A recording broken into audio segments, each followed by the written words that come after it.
खुसरवी अच्छी लगी ना सरवरे अच्छी लगी।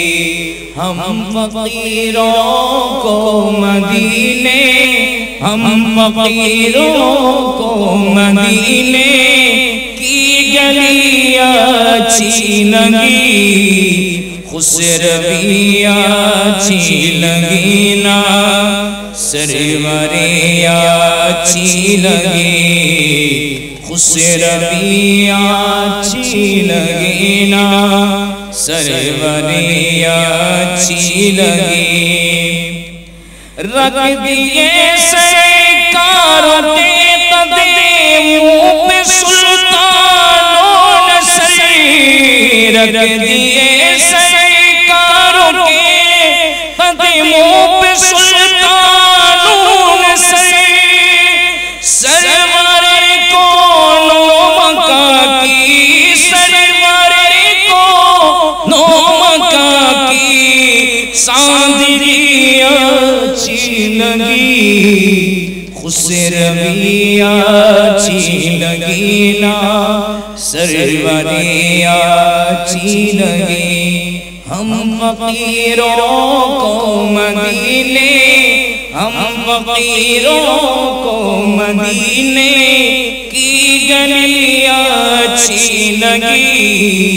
खुसरवी अच्छी लगी ना सरवरे अच्छी लगी। खुसरवी अच्छी लगी ना सरवरे अच्छी लगी। বিশেষত আমার নবী আমাদেরকে সুন্দর তালিম দিয়েছেন।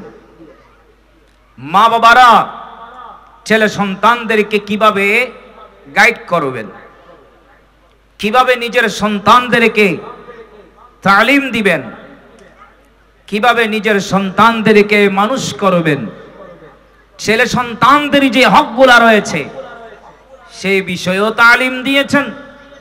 এবং মা বাবার হক কি আছে সন্তানদের প্রতি সে তালিমও আমার নবীজি দিয়েছেন। একটু বড় আওয়াজে বলেন সুবহানাল্লাহ।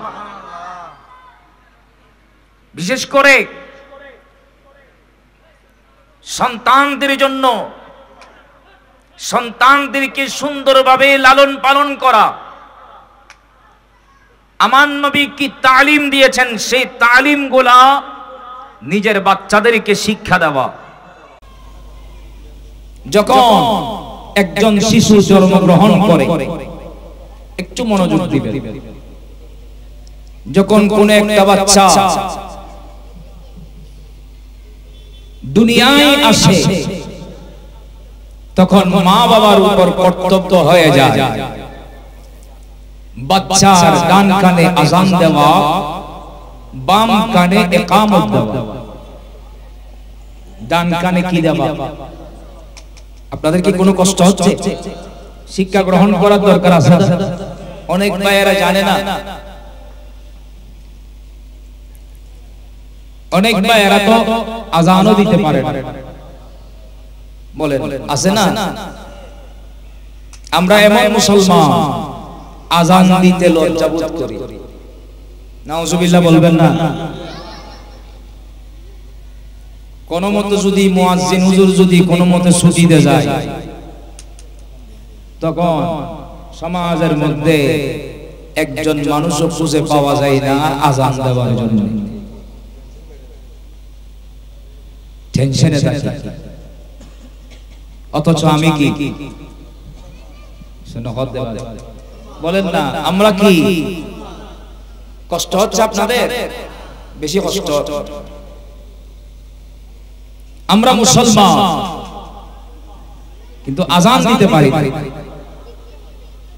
মুসলমান নামাজের তালিম আমাদের কাছে নাই। নাউজুবিল্লাহ বলবেন না?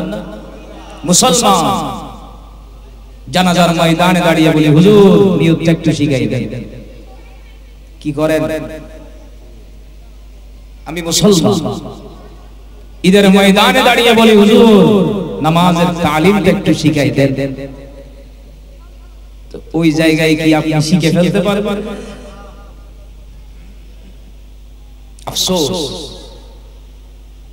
অথচ আমার নবী বলছেন তালাবুল ইলমি ফরিদাতুন আলা কুল্লি মুসলিমিন ওয়া মুসলিমা, প্রত্যেক নর নারীর উপর ইলমে দ্বীন অর্জন করা, প্রত্যেক মুসলমান নর নারীর উপর ইলমে দ্বীন অর্জন করা কি ফরজ? বলেন না, ইলমে দ্বীন অর্জন করা ফরজ। আমরা সেই ফরজিয়ত থেকে দূরে, নিজেও জানি না, নিজের ছেলে সন্তানদেরকেও শিক্ষা নিজে না জানি জানাইব প্রত্যেক।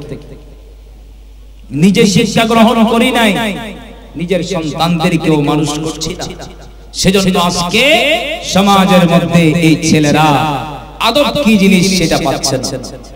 মা বাবার সাথে কিভাবে আচরণ করবে, এলাকার মুরব্বীদের সাথে কি সম্মান দিবেন, বয়োজ্যেষ্ঠদেরকে কি শ্রদ্ধা করবেন, বড়রা ছেলেদেরকে ছোটদেরকে কিভাবে স্নেহ করবে, এই শিক্ষাগুলা আমাদের কাছে নাই। আমার নবী বলেন ফালাইসা বিন্না, সে আমার উম্মত নয়, আমার দলভুক্ত নয় কে? যে বান্দা ছোটদেরকে স্নেহ করে না, বড়দেরকে সম্মান করে না, ভালো কাজের আদেশ দেয় না, খারাপ কাজ থেকে বিরত রাখে না, সে বান্দা আমার উম্মত নয়। বলেন না আমার অন্তর্ভুক্ত। একটু নাউজুবিল্লাহ বলবেন না? শিক্ষা থাকবে কোথা থেকে? আমি তো আমার সন্তানদেরকে ছোট থেকে সেভাবে আমি তালিম দিই নাই। আজকে সমাজ কি অবস্থা হয়ে যাচ্ছে, উস্তাদদেরকে মানে না, সম্মান দেয় না, তাজিম করে না, টাকার লোভে পড়ে, সম্পদের লোভে পড়ে, গদির লোভে পড়ে উস্তাদের গদি থেকে আমি তাকে টেনে হিসেবে বের করে দিচ্ছি। কত বড় বিয়াদবি! আলাইয়াসবিল্লাহ, আল্লাহ শিক্ষা গ্রহণ করার সেই তৌফিক দান করুন। একটু বড় আওয়াজে বলেন না আমিন। আপনাদের কি কোনো কষ্ট হচ্ছে? তাহলে শিক্ষা নেবার দরকার আছে না? আযান শিক্ষা গ্রহণ করার দরকার আছে কি না? আযান শিক্ষার দরকার আছে না? আমরা মুসলমান, অথচ কিয়ামতের ময়দানে আমার নবী বলেন কিয়ামতের ময়দানে যারা আযান দেয় ওই বান্দাদের গলা উঁচু থাকে। একটু বড় আওয়াজে বলেন না সুবহানাল্লাহ।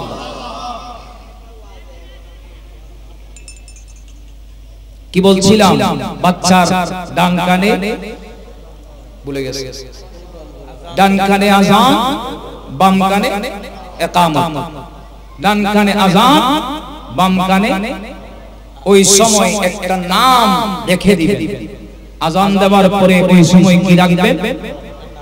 মেডিকেলে আপনি আপনার সন্তান মেডিকেলে ক্লিনিকে হয়েছেন, সেখানে আলেম কোথায় তালাশ করে পাবেন? বলেন না, কষ্ট হচ্ছে মনে হয় আপনাদের?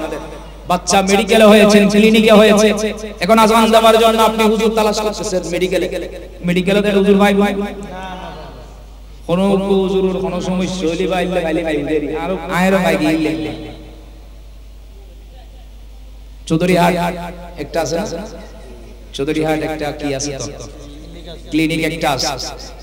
ওই আমাদের মামতো ভাইয়ের একটা সন্তান হয়েছে, তাকে দেখতে গেছি, সেখানে একজন বলতে হুজুর একটা আযান দিতে হবে। এরকম দেখতে গেছি যে পাই গেছি না পাইলে বলেন না। এবার মসজিদ তালাশ করে হুজুর হড়া আছে, হ্যাঁ হুজুর হড়ে হুজুর হড়ে মসজিদ হুজুর কি সব সময় মসজিদ আছে? খাজা করে কলমি কি গই দিতে এত কিছু না করে শিখে ফেললে বলেন না। কষ্ট হচ্ছে আপনাদের আমার কথায়, মনে কষ্ট আনতেছেন? এগুলো আমাদের শিক্ষা, প্রাথমিক শিক্ষা আমরা গ্রহণ করি নাই।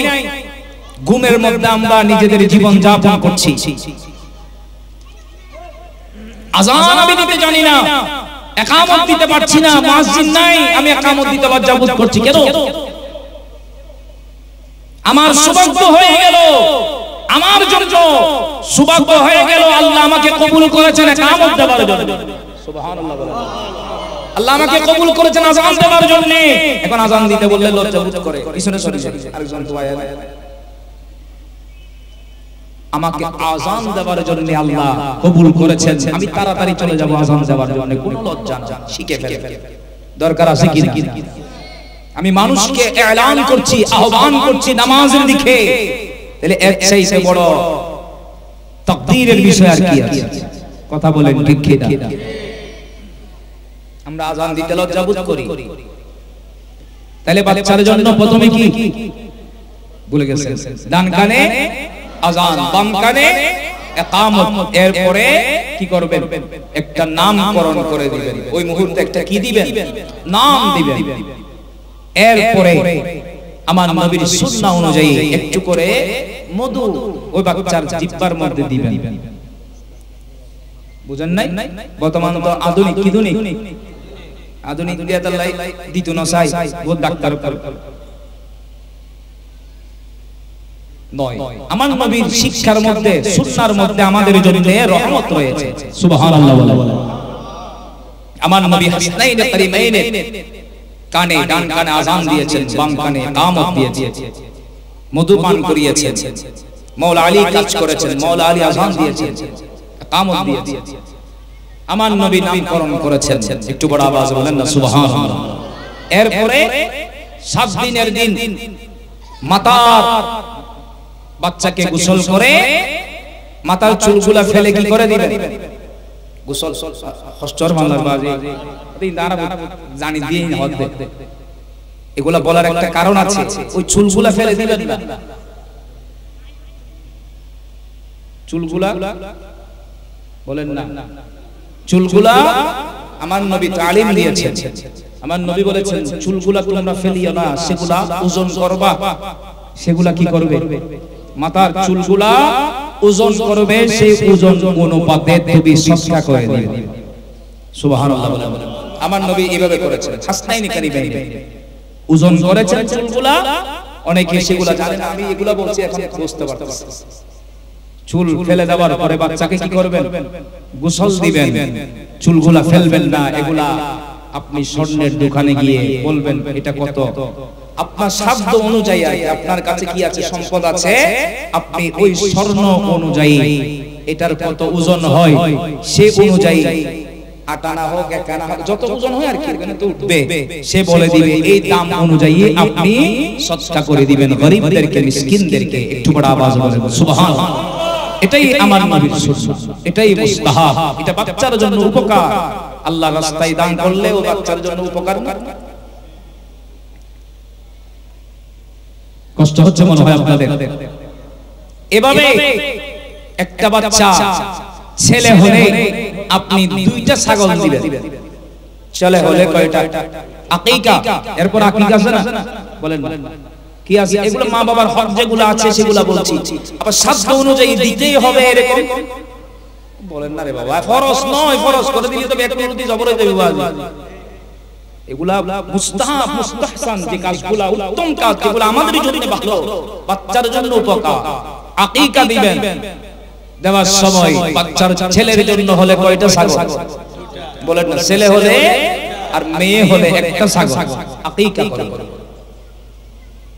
কষ্ট হচ্ছে আপনাদের?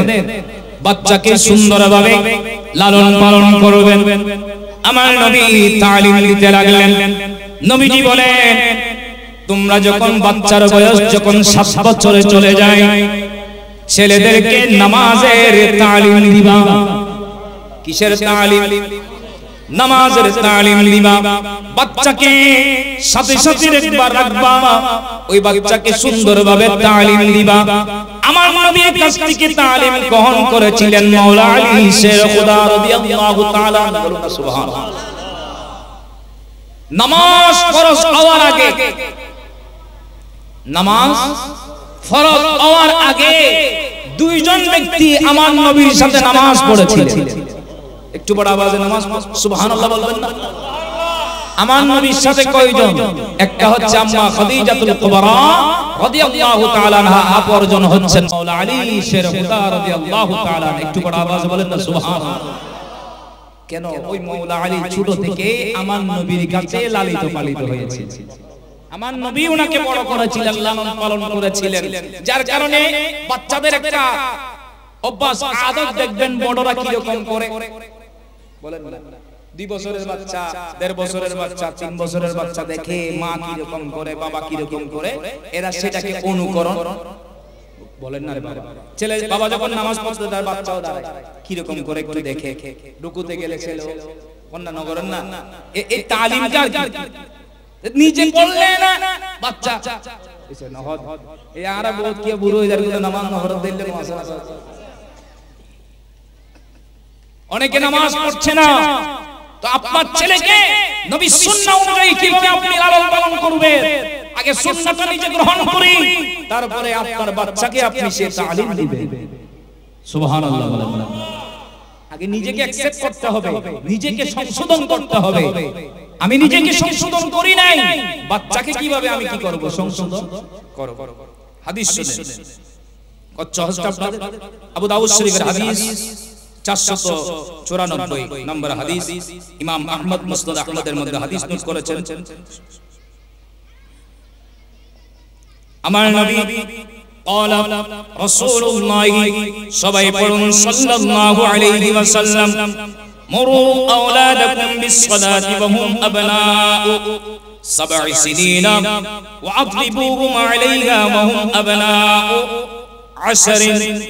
আমার নবী নূরানী জবানে ঘোষণা দিলেন, আমার নবী বলেন বাচ্চার বয়স যখন 7 বছর হবে তুমি তোমার বাচ্চাকে নামাজের তালিম দাও, তোমার সাথে নামাজের শিক্ষা দাও, নামাজ পড়ার জন্য উদ্বুদ্ধ করো। বয়স যখন 10 বছর হয়ে যাবে বাচ্চা আস্তে আস্তে 7 বছর থেকে যখন তালিম দিবা, ওই তালিম অনুযায়ী তোমার বাচ্চাকে নামাজ পড়াওয়া অভ্যাস যখন হয়ে যাবে, পারলে বাচ্চার বয়স যখন 10 বছর হবে নামাজ যখন যাবে না ডাক দিবা, বাবা আযান দিয়েছেন ফজরের, তাড়াতাড়ি উঠো নামাজে যাব। নামাজ যদি না পড়ে তুমি বাচ্চাকে বেতাগাত করে করে নামাজের তালিম দাও। উচ্চ আওয়াজ বলুন না সুবহানাল্লাহ।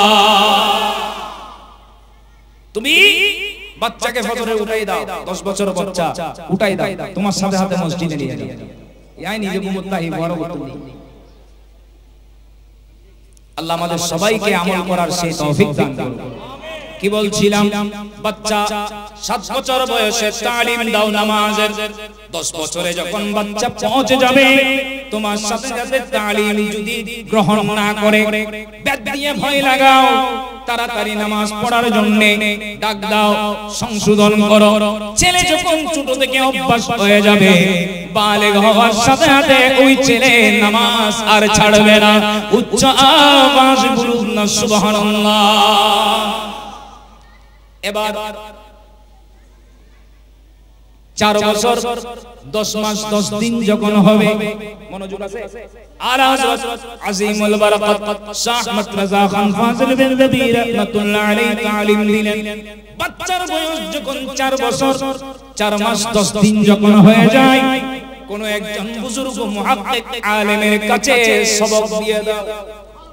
মসজিদের ইমাম হুজুর আছে বা এলাকার একজন মুহাক্কিক আলেম হুজুর একটু আমার বাচ্চাকে সবক দেন, সবক দিবেন, কোরআনের সবক হরফ শিক্ষা দিবেন, হুজুর সবক ধরাই দিবে। আস্তে আস্তে আস্তে আস্তে হরফগুলো শিক্ষা গ্রহণ করবেন, টিচার দিবেন, হুজুর দিবেন বা নিজে পড়াবেন। নিজে যদি উচ্চারণ শুদ্ধ হয় ছেলেকে নিজে পড়াবেন, হরফগুলো শিখাবেন, আস্তে আস্তে সূরাগুলো মুখস্থ করানোর চেষ্টা করাবেন। এভাবে আপনি আপনার ছেলেকে মাদ্রাসায় দিয়ে দিবেন, ছোট অবস্থায় মাদ্রাসায় দিবেন। দরকার আছে কিনা? আপনাদের কি কোনো কষ্ট হচ্ছে? বাচ্চাকে 4 বছর 4 মাস 10 দিন যখন হয়ে যাবে ওই বাচ্চাকে সবক দেওয়ার পরে আস্তে আস্তে নিয়মিত পড়ানোর জন্য অল্প অল্প কিছু কিছু আস্তে আস্তে অভ্যাস করেন। এই বাচ্চাকে যখন আপনি আস্তে আস্তে আস্তে আস্তে বাচ্চাদেরকে একটু উৎসাহিত করবেন, কি কয় উৎসাহিত করবেন, দেখবেন বাচ্চা পড়ার জন্য আগ্রহ হবে। আস্তে আস্তে শিক্ষা দিবেন, শিক্ষা গ্রহণ করবে, সুন্দরভাবে কোরআনুল কারীম তালিম গ্রহণ করবে। ফায়দা কি শুনেন, তাফসীরে কবির শরীফের মধ্যে হয়েছে ইমাম ফখরুর রাজি রাহমাতুল্লাহ আলাইহি বিসমিল্লাহির রহমানির রহিম তাফসীরের মধ্যে নোট করতে লাগলেন একজন কাজী, কাজী মানে বিচারক, কাজী মানে এখন বিবাহের যেটা এটা না, ওই সময়ে কাজী বলা হতো কাকে? বিচারককে। একজন কাজী, কাজী যখন অসুস্থ হয়ে গেল, উনি বুঝতে পারছেন উনি আর দুনিয়ার বুকে বেশি দিন আর বাঁচবে না। ওনার ওয়াইফকে উনি তালিম দিয়ে দিল। ওনার ওয়াইফকে বলতে লাগলো, আমার স্ত্রী শুনো শুনো, আমি মনে হয় আর বেশি দিন বাঁচবো না। আমার যে সন্তান, এই সন্তান ছোট মাসুম বাচ্চা, পড়ার বয়স যখন হবে তাকে তুমি মাদ্রাসায় ভর্তি করাই দিবা। দেখা গেল ওই বান্দা মারা যায়, ওই বান্দা ইন্তেকাল করলো। ওয়াইফ স্বামীর আদেশ অনুযায়ী ওই বাচ্চা যখন পড়ার বয়স হলো, মক্তবে নিয়ে গেল, হুজুরের কাছে দিয়ে দিলেন। হুজুর পড়াতে লাগলেন, তালিম দিতে লাগলেন। বিসমিল্লাহির রহমানির রহিম এভাবে যখন বারবার উস্তাদের মুখে পড়তে পড়তে ওই মাসুম বাচ্চা মুখস্থ করে ফেললেন। মাদ্রাসা যখন ছুটি হয়ে গেল, মা আসলো বাচ্চাকে নিয়ে যাবার জন্য। বাচ্চাকে যখন নিয়ে যায়, কবরস্থান থেকেই দেই, বাবারে দেখো ওই কবর তোমার বাবার কবর। আজকে হুজুরের কাছে যেগুলা পড়লাম, তুমি তোমার বাবার কবরে দাঁড়িয়ে সেগুলা তেলাওয়াত করো। মাসুম বাচ্চা বাবার কবরে দাঁড়িয়ে দাঁড়িয়ে বিসমিল্লাহির রহমানির রহিম, বিসমিল্লাহির রহমানির রহিম এভাবে তেলাওয়াত করতে লাগলো। কাজী বিচারক ছিলেন, দুনিয়ার বুকে থাকা অবস্থায় কোন সময় হয়তো উল্টা সিধা হয়ে গিয়েছিল। লেনু আছেন বিচার করতে যায় রে, হয়তো বসম কি যায় উলট পালট ভুলভাল, আর সমাজত হন আর সিটিং এ বাসে কোন হয় না, একটিয়া দিলে হয় না। আন্ত বিচারক টিয়া হন লই সন্ত্রাসী মাঠ ময়দানে ঘুরের বিনা অপরাধে ওকে জেল হাড়ে। সমাজে এরকম আছে না? খবরদার, মনে কষ্ট আনবেন না, এখানে আমাদের সমাজের মধ্যে সরদার আছে কি না? খবরদার, বিচার উল্টা সিধা করবেন না। সে গরিব মানুষ, আমাকে ঘুষ দিতে পারবে না, সেটা খেয়াল করে বিচার উল্টাই দিয়েন না। আর হাকিকত যারা সত্যিকার এই বিচারক, কিয়ামতের ময়দানে আমার নবী বলেন, যেই সময় নিজেদের জিহ্বা বের হয়ে আসে, সূর্য একদম সন্নিকটে, নিজের ঘামের মধ্যে নিজে সাঁতরাবে, এই কঠিন পরিস্থিতির মধ্যে আল্লাহর আরশ আজিমের নিচে 7 শ্রেণীর মানুষ স্থান পাবে। আল্লাহর আরশের নিচে 7 শ্রেণীর ব্যক্তি আরশের নিচে স্থান পাবে। ওই 7 শ্রেণীর মধ্যে এক শ্রেণীর মানুষ, সেটা হচ্ছে এই বিচারক। একটু বড় আওয়াজে বলেন সুবহানাল্লাহ। যারা সমাজের মধ্যে টাকার লোভ লালসা না দেখে, ব্যক্তিত্ব না দেখে, নিজের আত্মীয় স্বজনের মহব্বত না দেখে অন্যায়কে অন্যায় মনে করে অন্যায়ের বিচার করেছে, সঠিক যারা বিচার করেছেন, ওই সঠিক বিচারক আল্লাহর আরশের নিচে স্থান পাবে। একটু বড় আওয়াজে বলেন সুবহানাল্লাহ। আর টিয়া আই উল্লেখ পালট করে দিলি, খবর জন আল্লাহ শান্তি দেয় বলে না। আল্লাহ বুঝার তৌফিক দান করুন। বোটিয়া টিয়া হায় রে বাজি আন লইরে দেন না পারে দিলেন ওয়াজ এটিয়া লইলা টিয়া কুড়ি কুড়ি টিয়া আমাই সুরুকে দম করে দিল্লি জীবন যাপন করিলা টিয়া ইন লইরা খবর চেক করিব না। এই টিয়া দিয়ে কি হবে? হালাল ভাবে, সঠিক ভাবে নিজেকে পরিচালিত করুন। কথা বলেন ঠিক কি না? আল্লাহ বুঝার তৌফিক দান করুন। আপনাদের কষ্ট হচ্ছে মনে হয়। সালাতুন ইয়া রাসূলুল্লাহ,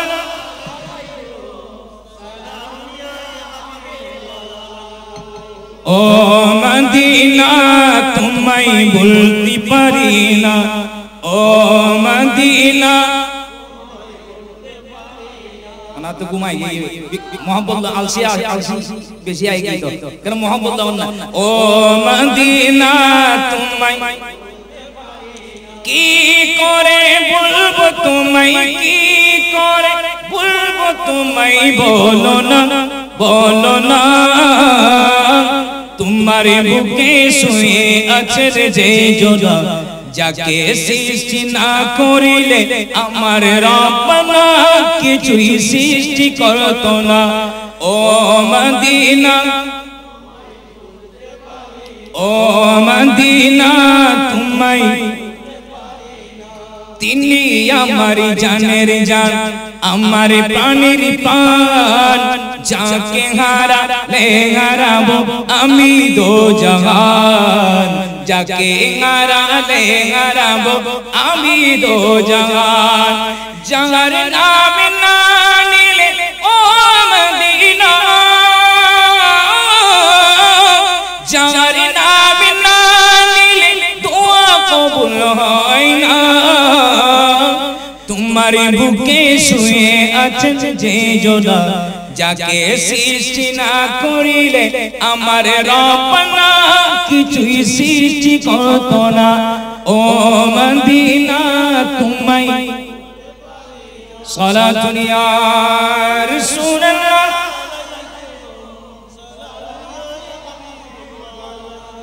সে মদিনা যাওয়ার ইচ্ছা আছে কি? আর টিয়া নাই পয়সা নাই, কেনে যাইতাম সোনার মদিনা। আর টিয়া নাই পয়সা নাই, কেনে যাইতাম সোনার মদিনা। মনে হতে যাইবেন নাই, কিন্তু টিয়া পয়সা নাই। মনে হতে যাইবেন নাই, কিন্তু টিয়া পয়সা নাই। মনে ওর পাখির মতো, মনে ওর পাখির মতো উড়াল মারিতাম। আর টিয়া নাই পয়সা নাই, কেনে যাইতাম সোনার মদিনা, কেনে যাইতাম আল্লাহ সোনার মদিনা। ফাঁকি যদি হইতাম যাইতাম উড়ি উড়ি, মদিনা তাইতা কি যাইতাম ঘুরি ঘুরি, মদিনা তাইতা কি যাইতাম ঘুরি ঘুরি। ফাঁকি যদি হইতাম যাইতাম উড়ি উড়ি, মদিনা তাইতা কি যাইতাম ঘুরি ঘুরি, মদিনা তাইতা কি যাইতাম ঘুরি ঘুরি। মদিনা সাই সাই ইয়া রাসূলুল্লাহ, মদিনা সাই সাই আশা পুরাইতাম। আর টিয়া নাই পয়সা নাই, কেনে যাইতাম সোনার মদিনা, কেনে যাইতাম আল্লাহ সোনার মদিনা, কেনে যাইতাম। সালাতুন ইয়া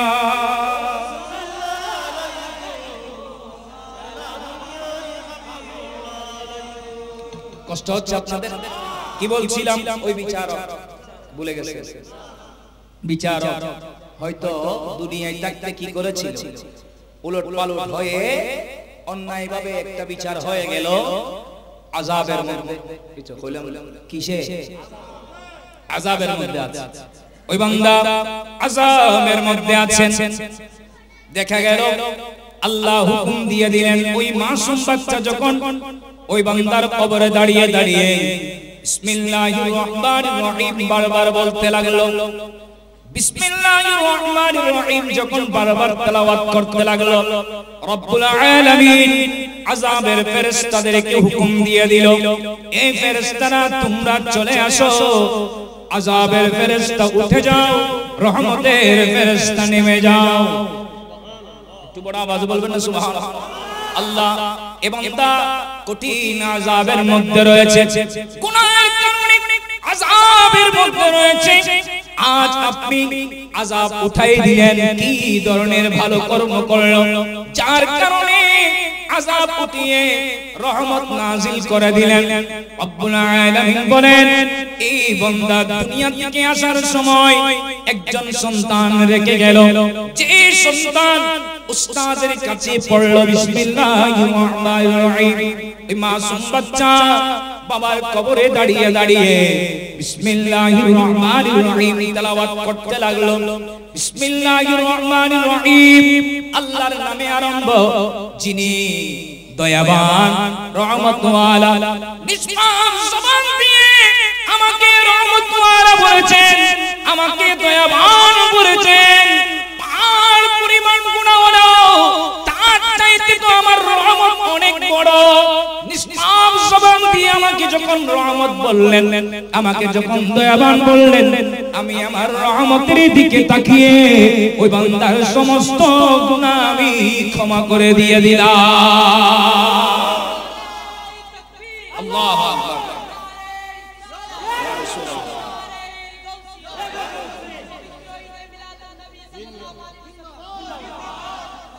তাইলে মাদ্রাসায় পড়ালে ফায়দা আছে? বাচ্চাকে কোথায় দিবেন? শুধু তাই নয়, এই মাসুম বাচ্চাকে আপনি আমার নবীর তরিকা যখন শিক্ষা দিবেন, ওই ছেলে কখনো মা বাবার সাথে বেয়াদবি বলেন না। মা বাবার সাথে কেন? কারণ বাচ্চাদেরকে, ছেলেদেরকে মাদ্রাসায় বিররুল ওয়ালিদাইন পড়ানো।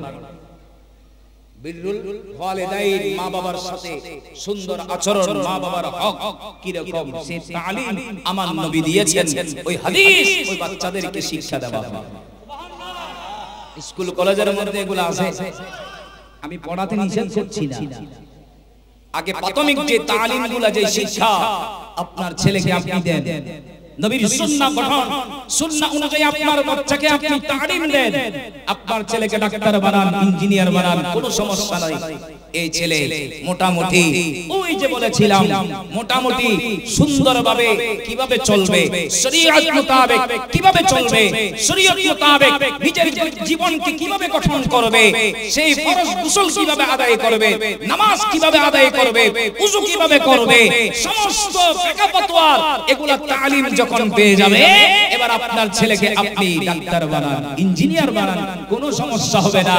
ওই ছেলে কোরআনও পড়তে পারবে, নামাজও পড়তে পারবে, সুন্নাহ অনুযায়ী, নবীর তরিকা অনুযায়ী সেই নিজের জীবন যাপন করতে পারবে। বাতিল ফিরকা কখনো মিসগাইড করতে পারবে। আলে হাদিস যারা নাম দিয়েছে, এরা মিসগাইড করে, বিশেষত স্কুল কলেজ ইউনিভার্সিটির বাচ্চাদের বলেন না, এই ছেলেদেরকে তো মিসগাইড করে ফেলে। কোন মাদ্রাসায় পড়ুয়া ছাত্রদেরকে মিসগাইড করতে পারে?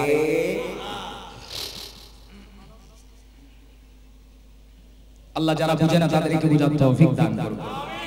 তাইলে মা বাবার প্রতি কি আছে? ছেলে সন্তানদের প্রতি কর্তব্য আছে। ছেলে সন্তানদেরকে কিভাবে মানুষ করবে, কিভাবে সুশিক্ষা দিবে, কিভাবে আমল শিক্ষা দিবে, সেই তালিমগুলো আপনার ছেলেকে যখন মাদ্রাসায় দিবেন, ওই মাদ্রাসার মধ্যে সেই গঠন অনুযায়ী, কারণ এটা আপনার উপর দায়িত্ব, কর্তব্য, আপনার সন্তানকে সুশিক্ষা দেওয়া, আমার নবীর তালিম অনুযায়ী মানুষ করা, এটা আপনার উপর দায়িত্ব। এই দায়িত্ব যখন আপনি ছেড়ে দিলেন, ছেলেকে আপনি প্রাথমিকভাবে কোথায়, কেজিতে, স্কুলে, প্রাথমিক বিদ্যালয় যেগুলো আছে সেগুলোতে ঢুকাই দিলেন, কিন্তু আপনার ছেলে তো ওযু করতে জানে না, বলেন না, এর মধ্যে শিখে না, গোসল ফরজ হলে কিভাবে আদায় করবে সেই শিক্ষা দেয় না, নামাজ কিভাবে পড়বে সেই শিক্ষা দেয়। তো আপনার ছেলে শরীয়ত মোতাবেক কিভাবে চলবে? এভাবে আপনার ছেলে ওইদিকে বড় হতে হতে বড় হয়ে গেল, নামাজ পড়তে জানে না, কোরআন তেলাওয়াত করতে জানে না।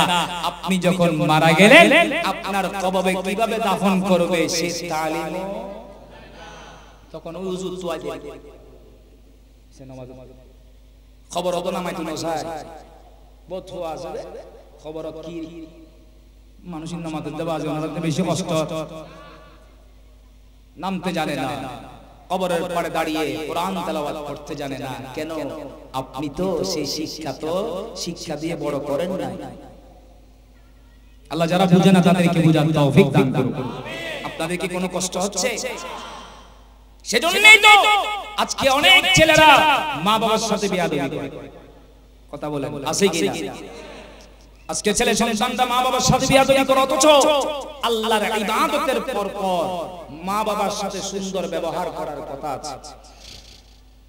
আল্লাহ বলছেন ওয়াবুদুল্লাহ ওয়ালা তুশরিকু বিহি শাইআ, তোমরা আল্লাহর ইবাদত করো, আল্লাহর সাথে তোমরা কাউকে শরীক করিও।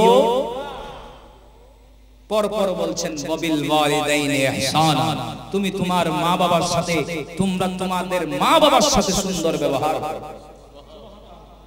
প্রায় আয়াতে আল্লাহর ইবাদতের পরপর মা বাবার সাথে সুন্দর ব্যবহারের কথা আছে। সুবহানাল্লাহ বলেন না? আল্লাহর ইবাদতের পরপর বলেন না, পরপরই আল্লাহ বলছেন যে তোমরা তোমাদের মা বাবার সাথে কি করো। ওয়াকাদা রাব্বুকা আল্লা তা'বুদু ইল্লা ইয়্যাহু ওয়াবিল ওয়ালিদাইনি ইহসানা, সেখানেও বলছেন তোমাদের উপর ফরজ আল্লাহর ইবাদত করা, আল্লাহর সমকক্ষ কাউকে করিও। ওয়াকাদা রাব্বুকা, তোমাদের রবের সাথে কাউকে শরীক করা যাবে একমাত্র ইবাদত কার জন্য। এরপর পর আল্লাহ বলছেন ওয়াবিল ওয়ালিদাইনি, সেখানেও বলছেন তোমরা তোমাদের মা বাবার সাথে সুন্দর ব্যবহার করো। কোরআনে পাকের বিভিন্ন জায়গায় আল্লাহর ইবাদতের পরপরই বলছেন তোমরা তোমাদের মা বাবার সাথে সুন্দর ব্যবহার। আপনাদের কষ্ট হচ্ছে মনে হয়, তোমরা তোমাদের মা বাবার সাথে কি করো? সুন্দর ব্যবহার। কষ্ট হচ্ছে আপনাদের? কি বলছিলাম, নবীজি হাদিস পাকে বলতে লাগলেন যে হাদিস কানা বুখারী মুসলিমের মধ্যে নোট হয়েছে, মিশকাতের মধ্যে হাদিস কানা নোট হয়েছে। আনি ইবনে মাসউদ ক্বালা সাআলতুন নাবিয়্য, সবাই বলুন সাল্লাল্লাহু আলাইহি ওয়াসাল্লাম, আইয়ুল আমালি আহাব্বু ইলা আল্লাহি তাআলা, ক্বালা আস-সালাতু লিওয়াক্তিহা, কুলতু সুম্মা আইয়ু, ক্বালা বিরুল ওয়ালিদাইন। হযরত আব্দুল্লাহ ইবনে মাসউদ রাদিয়াল্লাহু তাআলা নবীজির কাছে জানতে চাইলেন, ইয়া রাসূলুল্লাহ, ইয়া হাবিবাল্লাহ, আল্লাহর কাছে অধিক প্রিয় আমল কোনটা? আমার নবী বলেন ওয়াক্ত মোতাবেক নামাজ আদায় করা। ওয়াক্ত মোতাবেক নামাজ আদায় করা, এটা আমার আল্লাহর কাছে বেশি উত্তম আমল, আল্লাহর কাছে বেশি ভালো লাগে। সুবহানাল্লাহ। উত্তম আমল হচ্ছে ওয়াক্ত মোতাবেক। আল্লাহ কোরআনে পাকে হুকুম দিয়েছেন ইন্নাস সালাতা কানাত আলাল মুমিনিনা কিতাবাম মাওকুতা, ওয়াক্ত মোতাবেক নামাজ আদায় করা প্রত্যেক ঈমানদার নরনারীর উপর ফরজ। বলেন না? আল্লাহ বলছেন ওয়াক্ত মোতাবেক নামাজ আদায় করা ফরজ, ওদিকে নবীও বলছেন আল্লাহর কাছে অধিক প্রিয় আমল সেটা হচ্ছে বান্দা ওয়াক্ত মোতাবেক নামাজ আদায় করে। একটু বড় আওয়াজে বলেন না সুবহানাল্লাহ। কিন্তু দুঃখের বিষয়, শরীর সুস্থ, মস্তিষ্ক ঠিক আছে, শরীরের মধ্যে জোর আছে, আযান দিয়েছেন, নামাজ পড়তে চাই না, নামাজকে বোঝা মনে করে। কথা বলেন, আছে না? নামাজ পড়তে চাই না, নামাজ পড়তে বললে মনে হয় তার উপর বুলডোজার তুলে দেওয়া হয়েছে। ইল্লেনো আছে কেরাঙ্গি কানিয়ারও মসজিদুল নন্ন যায় রে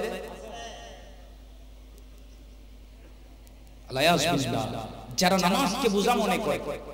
আল্লামা জালালউদ্দিন সুয়ুতী রাহমাতুল্লাহ আলাইহি ওনার তাফসীরের কিতাব আদ-দুররাল মানসুরের মধ্যে নোট করতে লাগলেন, নবীজি যখন মিরাজ রজনীতে গেলেন, আমার নবী, আল্লাহ আমার নবীকে দেখাতে লাগলেন জাহান্নামের মধ্যে কে কোন আযাবের মধ্যে কি রকম শাস্তি ভোগ করতেছে। তখন আমার নবী এক প্রকার নারী পুরুষকে দেখলেন, এক সিনা বরাবর পানিতে নামিয়ে দিয়েছে, উপর থেকে বড় বড় পাথর মারছে ফেরেশতারা, মাথা ফেটে চুরমার হয়ে যায়, রক্তে লাল হয়ে যায়, আবার ঠিক হয়, আবার মারে, আবার ফেটে চুরমার হয়, আবার ঠিক হয়, আবার মারে। এরকম কঠিন আযাবের মধ্যে যখন নবী দেখলেন, জিবরাইল আলাইহিস সালামকে জিজ্ঞেস করলেন, এই জিবরাইল, এরা কারা? এদের উপর এত কষ্ট কেন, এত আযাব কেন, এত কঠিন আযাব কেন? তখন জিবরাইল আলাইহিস সালাম বললেন, ইয়া রাসূলুল্লাহ, এটা আপনার উম্মতের নারী পুরুষ যারা নামাজকে বোঝা মনে করত। একটু বড় আওয়াজে বলেন না নাউজুবিল্লাহ। যারা নামাজকে বোঝা মনে করে ইচ্ছাকৃতভাবে নামাজকে ছেড়ে দেয়, ওই বান্দারা কবরে গেলে কি শান্তিতে থাকতে পারবে? কবরে গেলে শান্তি, মানে নামাজ পড়তে পারবে, কবরে গেলে শান্তি, কিয়ামতের ময়দানে মনে আরাম আছে।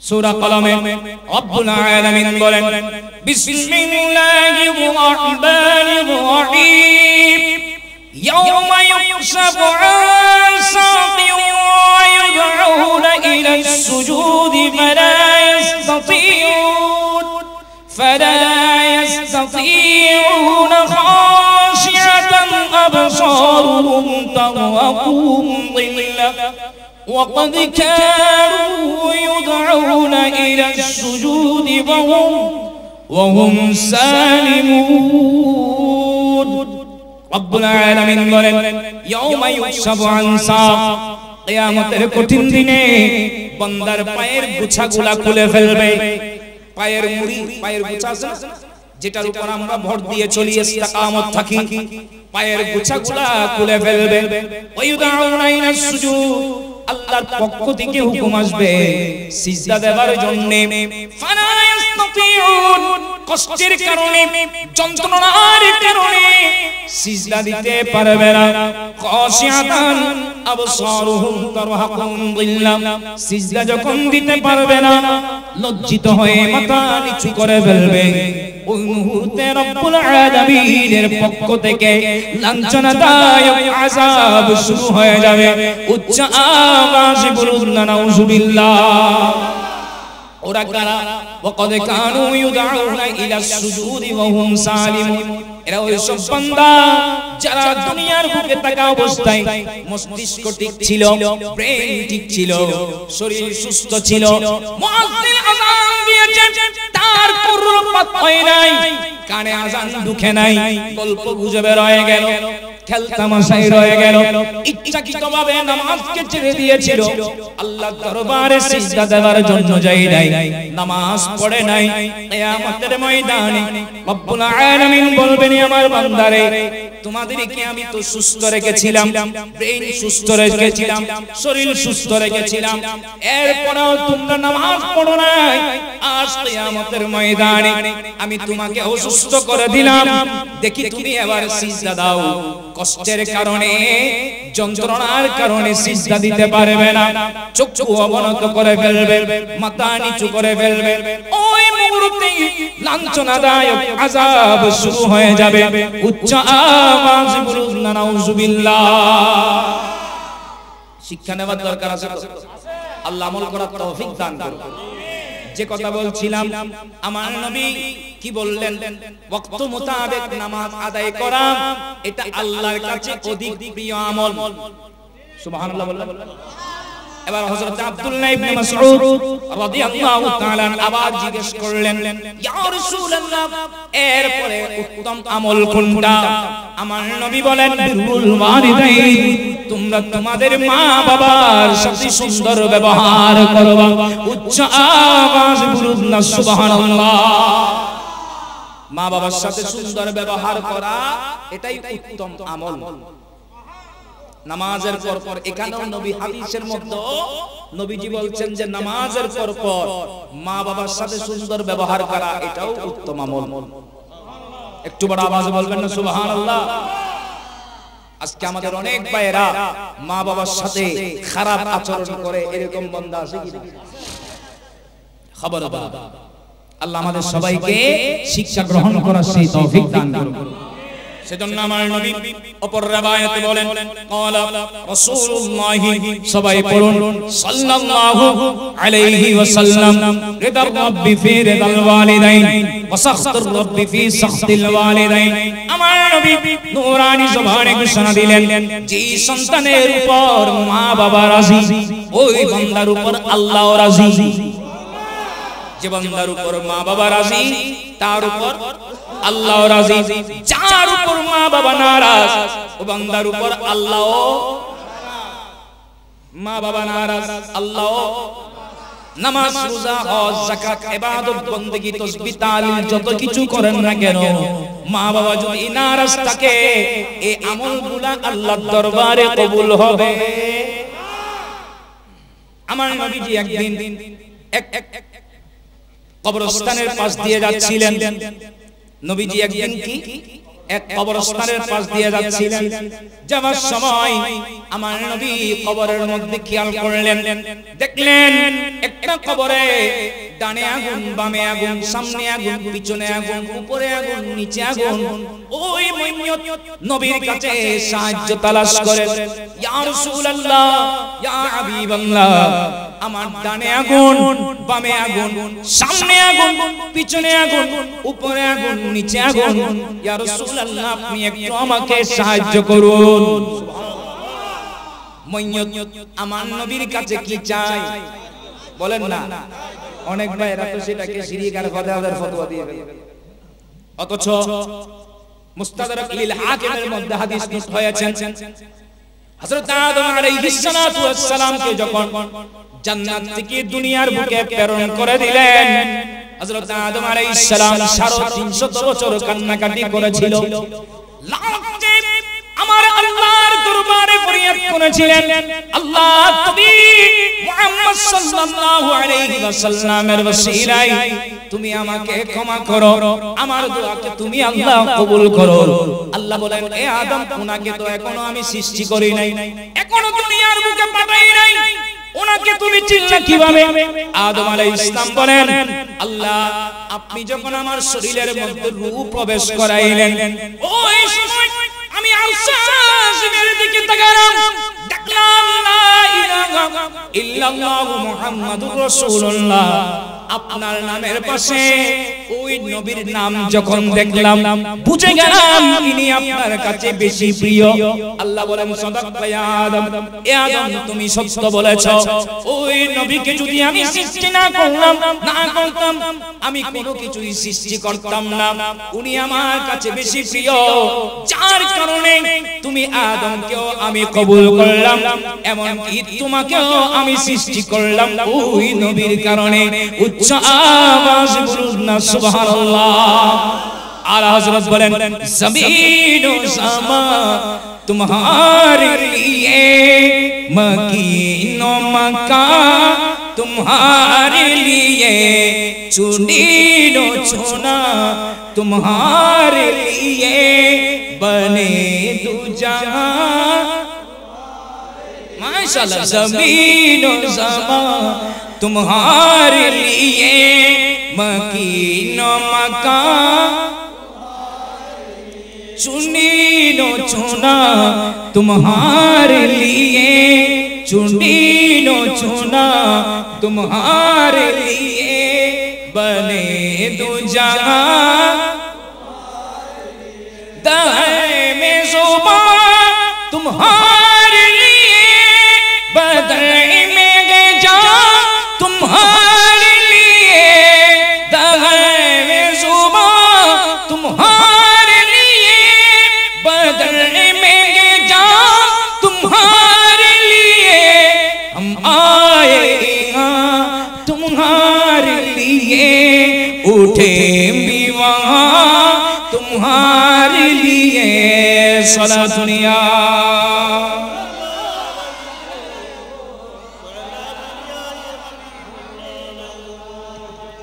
আপনাদের কি কোনো কষ্ট হচ্ছে?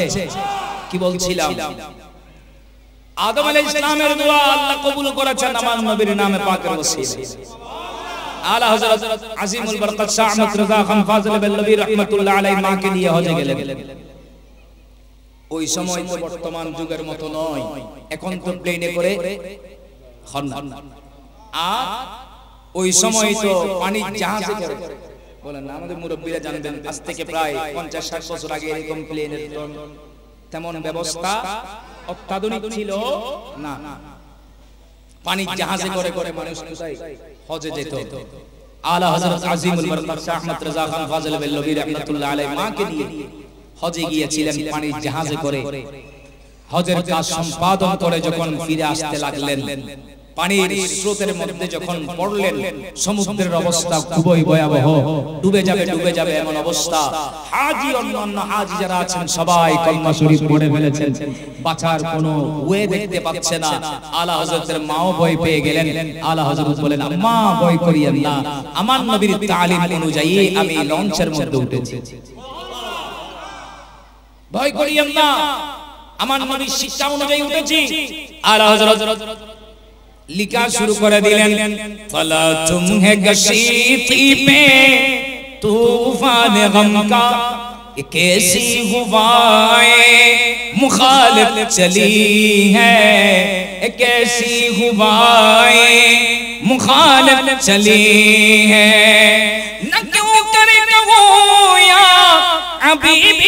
यकीनी न क्यों करे कहूँ या हबीबी यकीनी इसी नाम से हर मुसीबत टली है। बोलो ना सुभान अल्लाह।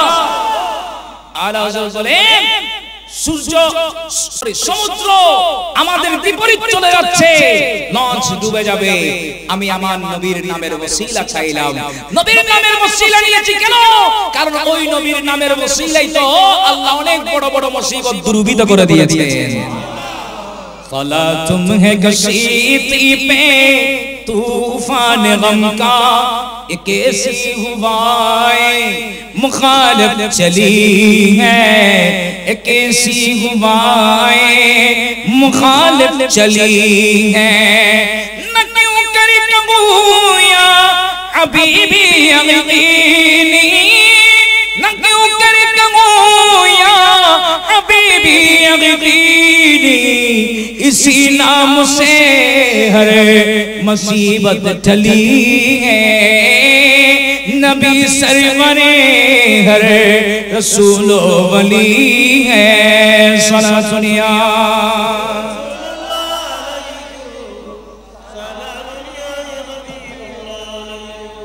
কি বলছিলাম, ওই যে মইয়ত আমার নবীর কাছে কি চাই বলে গেছেন, কি চাই?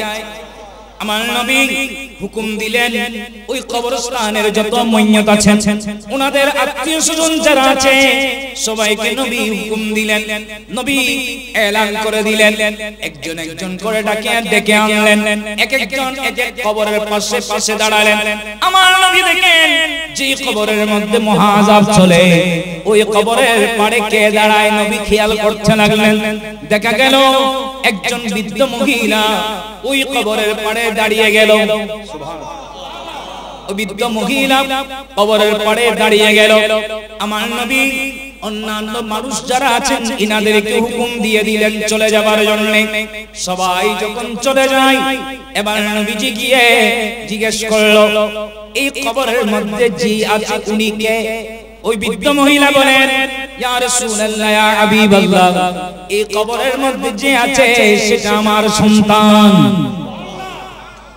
তাহলে বোঝা গেল অনেকে মা বাবার আগেও ছেলে সন্তানও কোথায় বলে না, কোথায় যায়, কোথায় যায়? আসার জন্য সিরিয়াল আছে, যাবার জন্য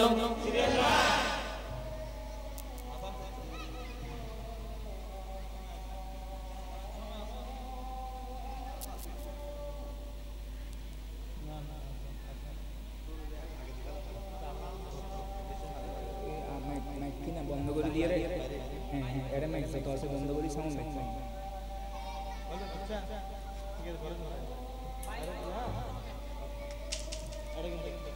কি বলছিলাম? আসার জন্য বলেন না, দাদা আসছেন, বাবা আসছেন, আমি আসছি, আমার সন্তান, এরকম একটা কি আছে সিরিয়াল আছে। কিন্তু যাবার জন্য সেজন্য বুড়া হইলে পড়বো এই চিন্তা করার কোনো ওয়ে কথা বুঝেন না। অনেক ভাই নামাজ পড়তে বলে না ফুলফুলি এই পড়বো বলে বলে বলে বলে কবরে চলে গেবে, পড়ার আর সুযোগ থাকবে আর সেখানে গিয়ে আফসোস করলে কোনো ফায়দা হবে? আল্লাহ বুঝার তৌফিক দান করুন। কি বলছিলাম? আমার নবী জিজ্ঞেস করলেন কবরে যিনি আছে উনি কে? ওই বৃদ্ধ মহিলা বলে ইয়া রাসূলুল্লাহ এই কবরে যিনি আছে সেটা আমার সন্তান। কবরে যে আছে সেটা আমার সন্তান। আমার নবীজি জিজ্ঞেস করলেন আপনার সন্তান আপনার সাথে কি ধরনের আচরণ করত? আমার নবী জানেন কিনা? ক্ষমতা দিয়েছেন কে? আমার নবী বলেন আপনার সন্তান আপনার সাথে কি ধরনের আচরণ করত? ওই বৃদ্ধ মহিলা বলেন ইয়া রাসূলুল্লাহ ইয়া হাবিবাল্লাহ আমার ছেলে আমাকে বেশি কষ্ট দিত, কথায় কথায় আমাকে লাঞ্ছিত করত, কটাক্ষ করত, উচ্চ বাক্যে আমার সাথে কথা বলতো, বেশিরভাগ আমার সাথে বেশি ধরনের আমার সাথে বেয়াদবিমূলক আচরণ করত, তার উপর আমি বেশি কষ্ট পেয়েছি। এবার আমার নবী বলে, এ বৃদ্ধ মা, আপনার সন্তান তো বড় আযাবের মধ্যে রয়েছে, মহান আযাবের মধ্যে রয়েছে। আমার নবী এই কথা যখন বলল, আপনি আমার নবী বলে আপনি আপনার সন্তানকে আপনি ক্ষমা করে দেন। ওই বৃদ্ধ মহিলা বলেন, ইয়া রাসূলুল্লাহ, ইয়া হাবিবাল্লাহ, এই সন্তানকে আমি 10 মাস 10 দিন গর্ভধারণ করেছিলাম। এই বাচ্চাকে প্রসব করার সময় আমি অনেক যন্ত্রণা ভোগ করেছিলাম। দুনিয়ায় আসার পরে আমি তাকে কখনো কষ্ট দিই নাই। আমি নিজে না খেয়ে আমার সন্তানকে খাওয়ালাম। ঠান্ডার মৌসুমের মধ্যে নিজের গায়ে গাতা না রেখে আমার সন্তানের উপর রেখেছি। অনেক কষ্টে আমি আমার সন্তানকে লালন পালন করলাম, মানুষের মতো মানুষ করলাম। আর ওই সন্তান আমাকে কষ্ট দেয়, বড় বড় কথা বলে, আমার সাথে উচ্চ বাক্যে কথা বলে, কোনো একটা কাজ দিলে সুন্দরভাবে করে না, আমার সাথে বড় ধরনের বড় কথা বলে, চাটকি দেয়, আমাকে গণ্য করে না, আমার সাথে বিয়াদবি করে। এরকম আছে কিনা সমাজে? এরকম বান্দা আছে? শরীরে এখন জোর আছে, মা বাবার কাছে তো জোর নাই, শক্তি কমে গেছে। ওই সন্তানের অনেক মেজাজ, অনেক শক্তি আছে কি? শিক্ষা নেওয়ার দরকার আছে না? যতই আপনি কিছু হোক না কেন, আপনি যত বলওয়ান হোক না কেন, ওনাদের কাছে আপনাকে সিলিন্ডার হয়ে যেতে হবে। কথা বলেন ঠিক কি না? নিজেকে নিজে ছোট করে ফেলতে হবে। ওনারা যেভাবে বলে, আমার নবী বলেন, শরীয়তের বিরুদ্ধে ছাড়া, শরীয়তের বিরুদ্ধে কোনো কথা বললে সেটা অ্যাকসেপ্ট করা যাবে। শরীয়তের বিরুদ্ধে কোন কথা বললে সেটা অ্যাকসেপ্ট করা যাবে না, কিন্তু বাকি যত কিছু আছে সব আপনাকে মেনে চলতে।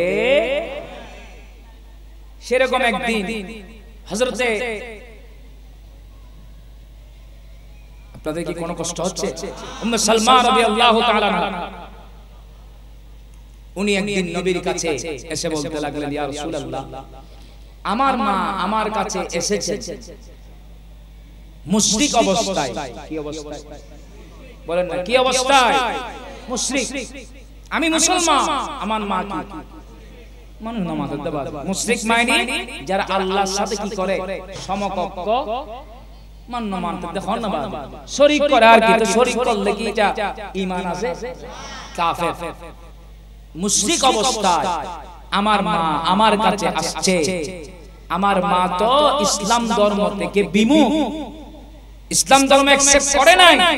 আমি কি আমার মায়ের সাথে সৎ ব্যবহার করব, সুন্দর আচরণ করব? আমার নবী বলেন, ক্বালা নাআম, হ্যাঁ, তুমি তোমার মায়ের সাথে সুন্দর ব্যবহার করো। কাফের হওয়ার পরেও, মুশরিক হওয়ার পরেও তার সাথে তুমি সুন্দর ব্যবহার করো, সুন্দর আচরণ করো। কিন্তু তোমাকে যখন বলবে আল্লাহর কানুন মানিও না, নামাজ পড়িও না, ইবাদত করিও না, এরকম ইসলাম বিদ্বেষী কথাবার্তা, আল্লাহর শানে বেয়াদবিমূলক কিছু বললে সেগুলা মানা যাবে? সেগুলা ছাড়া মা কাফের, মুশরিক, এরপরও ওনাদের সাথে সুন্দর ব্যবহার। এটা আমার নবী তালিম দিলেন কি মাইরি, তুমি তোমার মা বাবার সাথে সুন্দর ব্যবহার করো। এখন নিজেদের মা বাবা তো মুশরিক না, কাফের না, ঈমানদার হন না, নামাতে দে কি, তাহলে সদাচরণ আরো বেশি পাবে না। ওনাদের সাথে সুন্দর ব্যবহার। শুধু তাই নয়, জন্মদাতা মা বাবা নয় শুধু। আমার নবী একদিন মদিনাতুল মুনাওয়ারায় আমার নবী সাহাবায়ে কেরামদেরকে নিয়ে বসা, সাহাবায়ে কেরামদের সাথে আলাপচারিতা করতেন। এমন সময় একজন মহিলা উপস্থিত হলেন। ওই মহিলা যখন উপস্থিত হলো, উনি যখন আসলেন, আমার নবী উনার সম্মানে দাঁড়িয়ে গেলেন। নবীজির শরীর মোবারকের উপর যে চাদর ছিল ওই চাদর কানা বিছাই দিলেন, ওনাকে সুন্দরভাবে বসালেন, সুন্দরভাবে কথাবার্তা বললেন, আদরের সাথে কথাবার্তা বললেন। উনি যখন চলে যায় সাহাবায়ে কেরাম নবীজির কাছে জানতে চাইলেন, ইয়া রাসূলুল্লাহ, ইয়া হাবিবাল্লাহ, আজকে দেখলাম অন্যরকম কাজ। যে মহিলা আসলো ওনাকে আপনি এত তাজিম করলেন, এত সম্মান করলেন, আপনি ওনাকে আপনার পাশে এমনকি আপনার চাদর মোবারক ওনার জন্য বিছাই দিলেন, এত তাজিম করলেন, সম্মান করলেন, এর কারণ কি? আমার নবী বলেন উনি আমার দুদুমা হালিমাতুস সাদিয়া রাদিয়াল্লাহু তাআলা আনহা, উনি আমার কাছে আসছেন বিদায় ওনার সাথে সুন্দর ব্যবহার করেছি। উচ্চ আওয়াজ বলুন না সুবহানাল্লাহ। জন্মদাতা নয়, দুদুমা হালিমাতুস সাদিয়া রাদিয়াল্লাহু তাআলা আনহা, যিনি আমার নবীকে লালন পালন করেছিলেন, ওনার সম্মানার্থে আমার নবী দাঁড়িয়েছেন, তাজিম করেছেন, নিজের চাদর মোবারক বিছিয়ে দিয়েছেন, উনি সেখানে বসেছেন, নবীর সাথে সুন্দরভাবে কথাবার্তা যা বলার উনি বলেছেন। আমার নবী তাজিম করে উম্মতদেরকে শিক্ষা দিলেন, তোমরাও তোমাদের মা বাবার সাথে সুন্দর। ইয়া হামে কান্দি একদম গরম মধ্যে শুধু আর ভালো না করবেন আর কি না এরে ফুয়া বেশি হাম করে তো গা ফাওয়ারাই গই ইসু নামাজ বহুত কে তে গা মধ্যে ফাওয়ারাই যায় ফাওয়ারে কারণ এটা কিন্তু আমার মাইতের লোক আল্লাহ হই না পারে শর্ট ধরি উড়ে। তা আপনার কাছে যতদিন বল আছে ততদিন আপনার ছেলে সন্তান বড় হলে আপনার সাথে এসে নামাজ দেবা আজি কামা তাদিনু তোদা, যেমন কর্ম তেমন ফল, যেমন কর্ম তেমন ফল। আজকে আপনি আপনার কাছে পাওয়ার আছে, শক্তি আছে, বিধায় আপনি যেমন ইচ্ছা তেমন করছেন, যেমন পাওয়ার তেমন আপনি ইউজ করছেন। একদিন আপনিও তো বুড়া, নামাজ দেওয়া শক্তি 30 বছর 40 বছর 50 বছর 60 বছরেরই মোটামুটি 60 বছরের পরে মানুষের তার শক্তি থাকে না, দুর্বল হয়ে যায়। 70 বছর তো বহুত কষ্ট হয়। তো এই সময় অনরফা ওই নহদ বাজি এরকম না করে আপনি সুন্দর ব্যবহার করেন, নিজের সন্তানকে সুন্দর তালিম দেন। দরকার আছে কি না? আমার নবীর শিক্ষা যারা গ্রহণ করবে তারা কখনো মা বাবার সাথে খারাপ আচরণ করবে। আল্লাহ শিক্ষা গ্রহণ করার তৌফিক দান করুক। অবিদ্য মহিলা বলেন, ইয়া রাসূলুল্লাহ, ইয়া হাবিবাল্লাহ, আমি আমার সন্তানকে অনেক কষ্টে লালন পালন করলাম, অনেক আমি তাকে বড় করলাম। আমার ছেলে বড় হয়ে আমাকে আমার কথা মানে না, আমার সাথে উল্টা সিধা কথা বলে, যখন আমার সাথে উচ্চ বাক্যে কথা বলে, আমি কোন একটা কথা বললে সেই অনুযায়ী আমল করে না, আমি আমার সন্তানের উপর নারাজ হয়ে গেলাম। তখন আমার নবীজি বলেন, আপনার সন্তান তো মহা আযাবে রয়েছে। ওই মহিলা সেগুলা কর্ণপাত করে না কেন? কারণ কবরের মধ্যে কি রকম অবস্থা নিজে তো দেখতেছে। বলেন না, কবরে কি রকম সংসিতা আছে নিজের চোখে দেখছে না বিদায় আমার নবী আল্লাহর দরবারে হাত তুলে দিলেন, আল্লাহ এই মহিলা নিজের সন্তান কি রকম আযাবের মধ্যে রয়েছে, নিজের চোখে দেখছে না বিদায় শীত ক্ষমা করছে না। ওদিকে আমি রাসূলের কাছে সাহায্য চেয়েছেন, আমি তো তাকে সহযোগিতা করার প্রয়োজন, আমি তাকে সহযোগিতা করব। আল্লাহ আপনি এই মহিলার চোখের পর্দা উঠিয়ে দেন,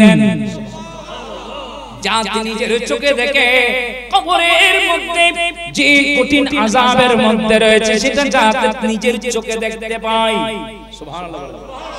আমার নবী দোয়া আল্লাহর দরবারে, বেহাল বলে না, আমার নবী দোয়া আল্লাহর দরবারে, নবী দোয়া আল্লাহর দরবার থেকে ফিরে মদিনাতুল মুনাওয়ারায় বৃষ্টি হচ্ছে না, জমিন ফেটে গেল, ফসল উৎপাদিত হচ্ছে না।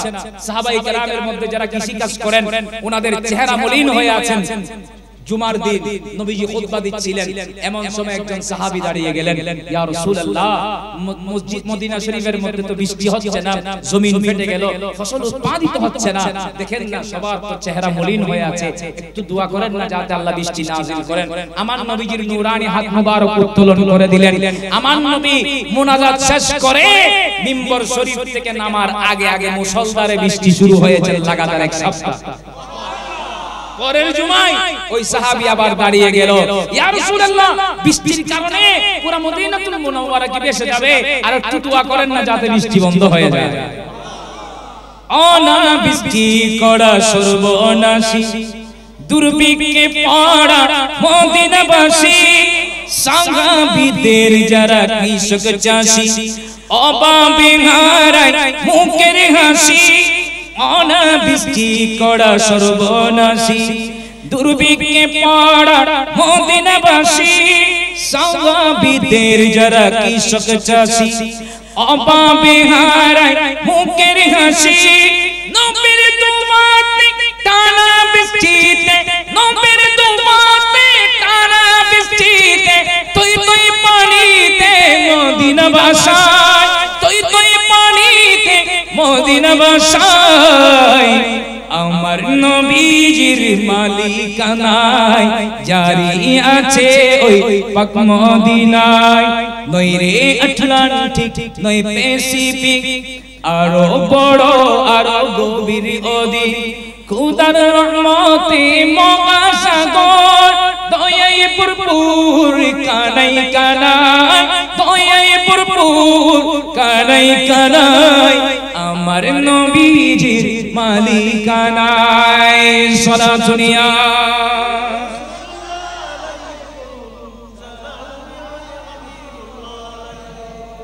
সেই সাগরে আবু বকর ডুব দিয়ে হলেন সিদ্দিক আকবর, দ্বিতীয় খলিফা হযরত উমর, অর্ধ জাহানের রাখতো কবর, উসমানী গনি দোনূরের কোনি, উসমানী গনি দোনূরের কোনি, আলীর মর্যাদার নাই সীমানায়, আলীর মর্যাদার নাই সীমানায়, আমার নবীজির মালিকানায় জারি আছে ওই পাক মদিনায়। সালাত দুনিয়া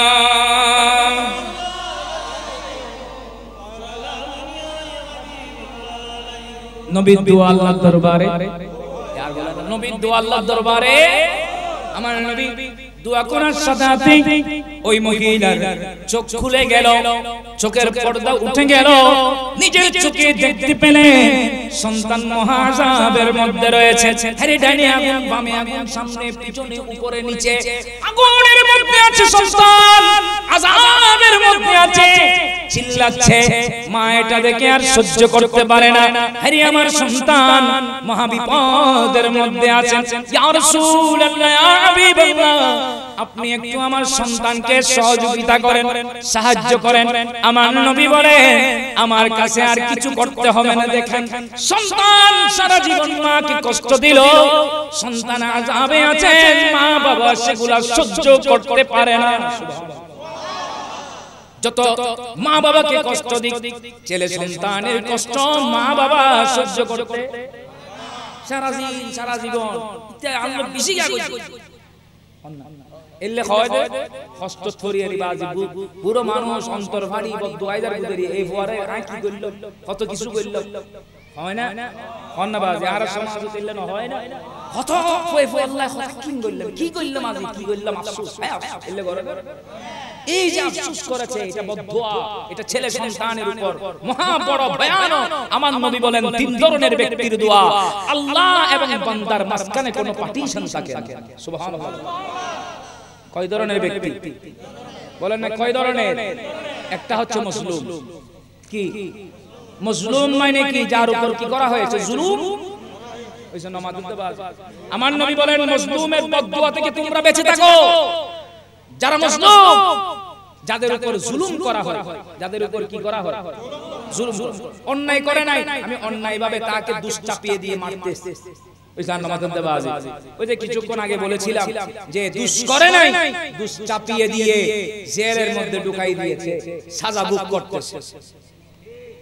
অনাথ হস্তর বাংলাবাজি জায়গা আমার, আমি দুর্বল বিদায় আমার থেকে জুলুম করে জায়গা দখল করে করেন। আছে না এরকম? এরকম যত আছে যাদের উপর জুলুম করা হয় মুসলিমের দোয়া বদদোয়া থেকে, দোয়া নয় বদদোয়া থেকে, আমার নবী বলেন তোমরা কি তা করেছে? কেন? আমার নবী বলেন মুসলিম আল্লাহর কাছে যদি বদদোয়া করে, ওই বদদোয়া করার সাথে সাথে আল্লাহর দরবারে মাঝখানে ওই বান্দার মাঝখানে কোনো পার্টিশন থাকে না, ডাইরেক্ট আল্লাহর দরবারে কবুল হয়ে যায়। উচ্চ আওয়াজে বলুন না সুবহানাল্লাহ। ডাইরেক্ট কি হয়ে যায়? দোয়া। দ্বিতীয় নম্বর মা বাবার দোয়া, ছেলে সন্তানদের জন্য মা বাবার দোয়া, অন্তর থেকে দোয়া হোক বদদোয়া হোক, হন না কি দোয়া? দোয়ার কারণে আল্লাহর ওলি বাইজিদ বুস্তামি হন না, দোয়ার কারণে মানুষের নামাজের দেওয়া না তো হযরত বাইজিদ বুস্তামি রাহমাতুল্লাহি আলাইহি উনি মায়ের খিদমত করেছিলেন, মা অন্তর থেকে দোয়া করেছেন, আল্লাহর ওলি হয়ে গেছেন। দোয়ার কারণে কসাই মুসা আলাইহিস সালামের সাথে জান্নাতে থাকবে। মুসা আলাইহিস সালাম একদিন আল্লাহর কাছে বলতে, আল্লাহ আর ওয়ার জান্নাত তাই বলে মানুষই বের করে নাই চাইতে। মুসা আলাইহিস সালাম আল্লাহর কাছে ফরিয়াদ, কারণ মুসা উনি কালিমুল্লাহ, হযরত মুসা আলাইহিস সালাতু ওয়াস সালাম উনি হচ্ছেন কালিমুল্লাহ, আল্লাহর সাথে কি বলতেন? শুনো, আল্লাহর সাথে কি বলতেন? কথা বলার সময় একদিন বলে, আল্লাহ আমার সাথে যিনি কি করবে জান্নাতে থাকবে ওই বান্দাকে আমি দেখতে চাই। আল্লাহ বলে যে অমুক বান্দা ওই কসাই কাজ করতেছে, কি করতেছে তুমি একটু ওই বান্দাই তোমার নাম বলে দিলেন, স্থান বলে দিলেন, ওই কসাই আর ওয়ারত এটা কি হাম করে দে মান না মাথা তো বাজে কসাই না মুস্তাহারা দেন সিনা মাল্লা বাজে কসাই কসাই। তো হতে মুসা ইসলাম চিন্তা করলেন আল্লাহর হিকমত কি কারণে আমি দেখি, উনি তো আল্লাহর নবী, উনি চিন্তা করলেন যে একজন কসাই কি কাম করলো যার কারণে আমার সাথে কোথায়। মুসা ইসলাম গেলেন, দূর থেকে তাকে ফলো করতে লাগলেন, দেখতেছেন যে ওই কসাই ওজন ঠিকঠাক ভাবে গোশত দিচ্ছে। আর কি হই ফোন ফোন করে এসে আর জীবন আছে কসাই হতে ভালো করে একবার বাজি গোশত খাস হই রেড তো দিদি দে বাজি রক্ত ঈশা নামাজ দে সরবি আন্টি কই দে দুকবাজি করি আর ব্যবসা করতে আসে না, ইল্লা মাশাআল্লাহ হক হালাল করি করত নু আছে না, এল্লে নু হলি তো দুনিয়া তো ধ্বংস হয়ে যাবে, বালা মানুষ আছে না ব্যাক করন। তো যারাও করছেন শিক্ষা নেবার দরকার আছে না, দুকবাজি করি বসে না খামাইলি। আল্লাহ আমার নবী বলেন তোমার কাছে আল্লাহ এমন একটি রূপ বা এমন একটা পরীক্ষার মধ্যে ফেলে দিবে, তোমার ওই দুকাবাজি করিয়ে বেলাইনে দুকবাজি করে মানুষকে কপটতায় ফেলে দুকাবাজির মধ্যে ফেলে যে টাকা আপনি উপার্জন করেছেন অঢল সম্পদের মালিক হলেও ওই রিগার পিছনে ডালতে ডালতে ডালতে ডালতে তুমি ফকির হয়ে যাও। 1 কেজি জায়গা 700 গ্রাম তুলি দি আর 300 গ্রাম মোটামুটি ফাল্লা উন্দি বাড়ি করে বিশাল নমাতে তেলে বহুত নো আছে না। তো আপনি কাকে ধোঁকা দিচ্ছেন? আপনি কাকে ধোঁকা দিচ্ছেন? আপনি যে বান্দাকে ধোঁকা দিচ্ছেন আল্লাহ কি দেখে না? আল্লাহ আর আমার আল্লাহ বলছেন যে আলাইহিসসাল্লাহু বিআহকামিল হাকিমিন, আল্লাহ উত্তম বিচারক।